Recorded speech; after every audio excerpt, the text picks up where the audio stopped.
There are three lessons to take away from all of this information that I just presented. One, these numbers show the true scale of the impact of sequestration. It's not what the president's saying.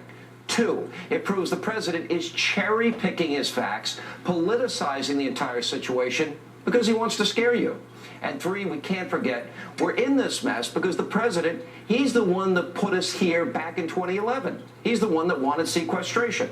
And here with reaction to all of this is former New Hampshire Governor John Sununu. Governor, welcome back to Hannity. It's good to be back, Sean. Thank you very much. All right, Governor, so I guess he wanted this. This was his idea. I'll show tape later in the program. He wanted this.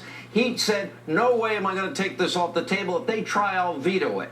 And now all of a sudden, this is catastrophe, doom, gloom. Republicans hate everybody and want seniors to die and first responders to lose their job and the FBI to shut down, border security to shut down. Well, the audacity. It's almost Sean, laughable.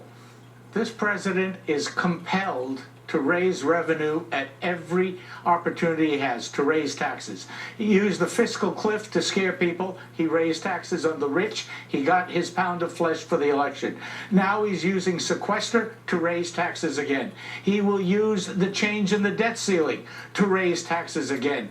He cannot help himself. It is an addiction he has, and he thinks that building up government and expanding programs is his mandate. Yeah. And no matter what he does, it is going to be designed around raising taxes. Yeah, look, one thing I'm sick about in all this, I'm tired of conservatives, Republicans. He's a demagogue. This president just flat out lies. The media won't call him out on it, but dirty air, dirty water, throwing Granny over the cliff. Now it's Republicans want to hurt everybody, basically.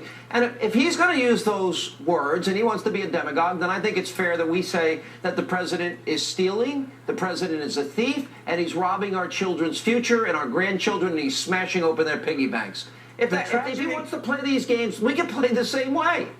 The tragedy of what's going on is that one of the constituencies that went big for him, the young folks in America, are the ones he's screwing the most.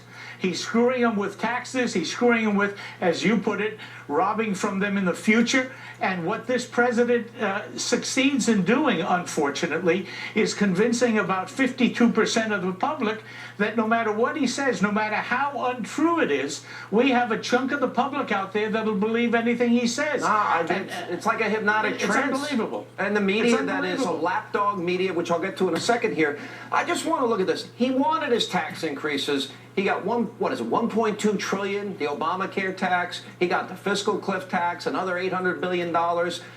Where are the spending cuts if we can't cut $85 billion this year of $3.8 trillion? If we can't do that, and we're borrowing 46 cents of every dollar, we're doomed. We're mathematically doomed.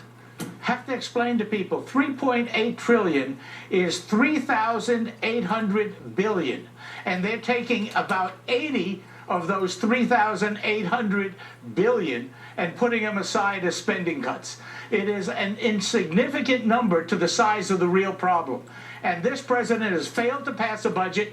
He's failed to provide alternatives. The Republican House has sent 2 packages of alternatives to the sequester, and Reid and the Democrats in the Senate have ignored it. The president's ignored it. They have an obligation to be responsible, and they failed to do it. This president is failing to lead. What do we do about the lapdog, kiss-ass media out there that literally, we've got Russia now is literally on Inauguration Day is flying above American airspace with missiles that have nuclear tips on them. We have the president hasn't said a word about that. We got China hacking our computers. The Egyptians, which we're giving F-16s, we're paying for $1.5 billion. They're aligning with Ahmadinejad. And all the media seems to care about is they want a picture of the president playing golf with Tiger Woods. That's all they want. Look, that's all they want. This president has forgotten it's really a dangerous world out there. The world is not a friendly place. It needs a powerful U.S. to provide stability, and it needs leadership from the president. And he's just failing on all those counts. This country needs to understand that we need to reinforce ourselves economically, and we're failing to do it. We have to deal with the fact that we have to have a military that's capable of responding, and this president is ignoring it. And we need a foreign policy that has some coherence, and this president doesn't even know what that means. I have some questions that I think the media ought to be asking the president. And I want you to add to the list of questions I have. For example, number one, why, Mr. President, were you for sequestration? And I'll play in the next segment his own words that he said he'd veto anybody that tried to take it away. Why is he for it then against it? And it's now doom and gloom and apocalyptic.